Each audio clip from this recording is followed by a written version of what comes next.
Okay. Hello.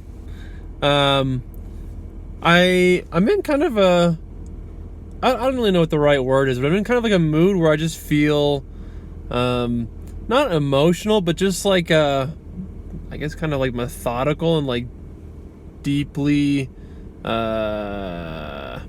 kind of in my own thoughts and in my own head today. I guess, is retrospective maybe the right word? Or I'm just kind of like thinking about different viewpoints a lot, and I don't know. I just feel like it's kind of cool. I've been like thinking about a bunch of things today.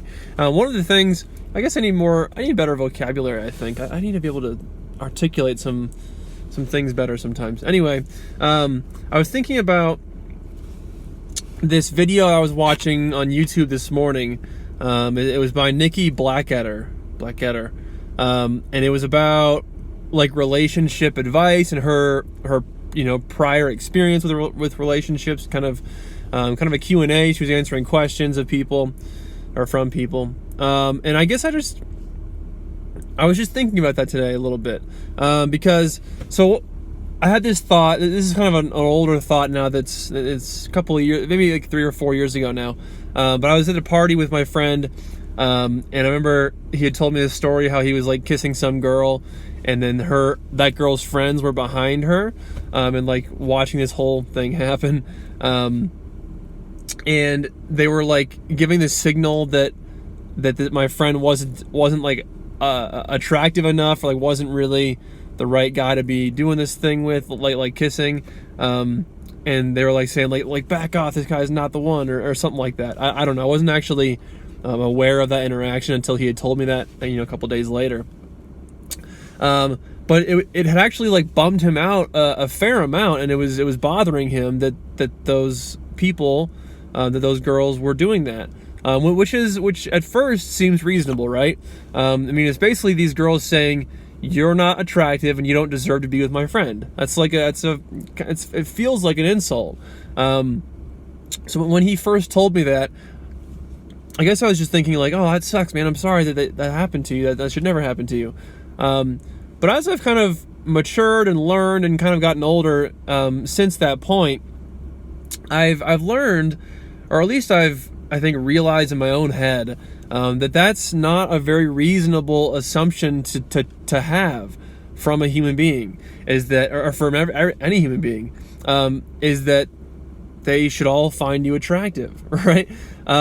I think that you are going to be attractive to the people that you're meant to be attracted to, and if they're not attracted to you, that's just kind of like they're not obligated to be attracted to you. It's not fair to assume that everyone in the world is going to be attracted to you.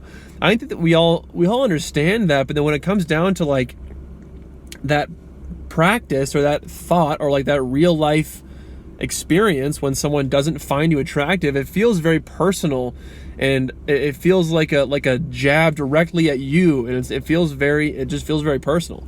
But I think that's just not a particularly healthy way of viewing it. I think maybe a better way would just be to think like, I'm not going to be attractive to every person in the world. That's just not the way. I'm not everyone's type, and everyone's not my type. I mean, in the same way, it goes both ways, right? We kind of all have our own type of person that we're typically attracted towards, or typically attracted to. And so it's the same thing. Like you wouldn't expect yourself to be attracted, and you're not. And we all know this. You're not attracted to every person in the world. There's certain people that, not to say that you don't appreciate them and respect them, and you can still act kindly and do all these like normal, human things. But you don't feel attracted to every person, and that's okay. Like, you don't have to. There's no obligation there. There's no reason for you to need to be attracted to people, to everybody.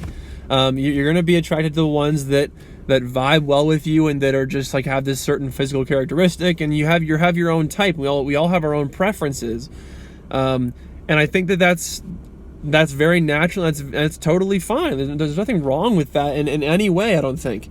And I guess the reason I was just even thinking about that, and why I mentioned Nikki Blacketter before, was because I was watching one of her videos, and I don't know how relevant this is, but I'm very attracted towards this person that makes YouTube videos, and I just have been impressed with her emotional intelligence. You know, the way that she presents herself and the experiences she has had in her life,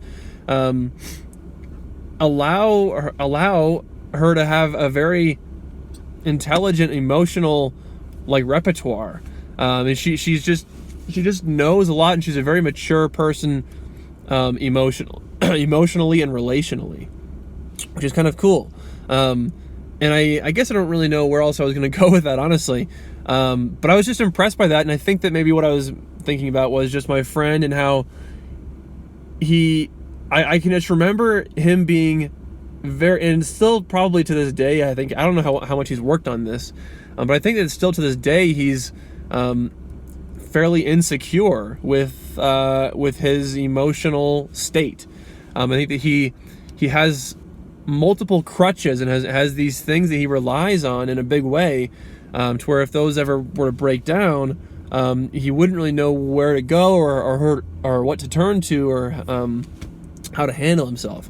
I think that I just kind of come to learn that emotional intelligence is just such a vital, important, cool life skill that is not easy to learn, by the way. And not to say that I'm like a master by any means. I still have. I think that there's no end point. Like there's no certification saying, okay, now you are emotionally intelligent. Here's your certification.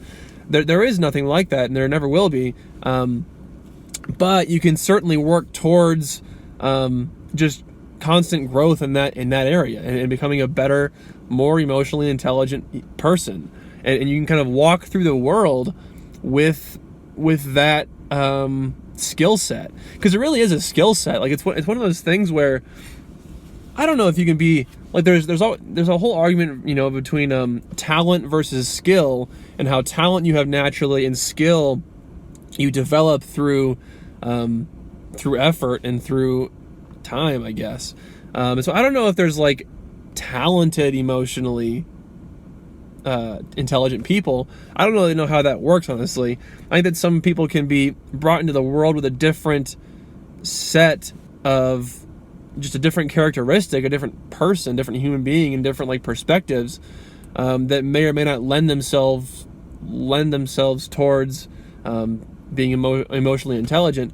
But the point is, though, that you can work on it and you can grow with it and grow from it. And I don't know how much else there was there. I've got a whole bunch to talk about today. That was just one bullet point. I might have to do this in multiple videos. So yeah, emotional intelligence, I've just kind of come to learn that it's more than just being about in a relationship and how to handle that. It's just it helps you. And again, I'm not trying to talk myself up like I know everything, so I certainly don't. But it does help the way you live your life in all aspects of your life. It's not just relationships with you and a girl, or you and whoever. It's more than that. It kind of changes the way you view life and the way that you actually act with yourself too, right? So you can learn one kind of cool thing I learned about relationships and just being with people from this book that I listened to, this little audio book that I heard, was that there's actually, when you're with somebody, there's actually 3 different fields that are, I guess, just present when you're with somebody. There's the field that's between you and you. There's the field that's between you and the person. There's also the field, so there's you and the person. Then there's the field in between where it's you guys connecting with each other. I hope that made sense. I don't think I did a good job explaining that at all. But there's 3 different fields, and it's kind of a complex situation when you start to think about it a little bit. Anyway, I think I'm going to pause it there and maybe do some more stuff later on. But I am pretty hungry. I need to eat some food, and I guess I'll talk to you guys later. So, Roger out for now, and I think I messed up that outro. I'll talk to you guys later. Roger out. There we go.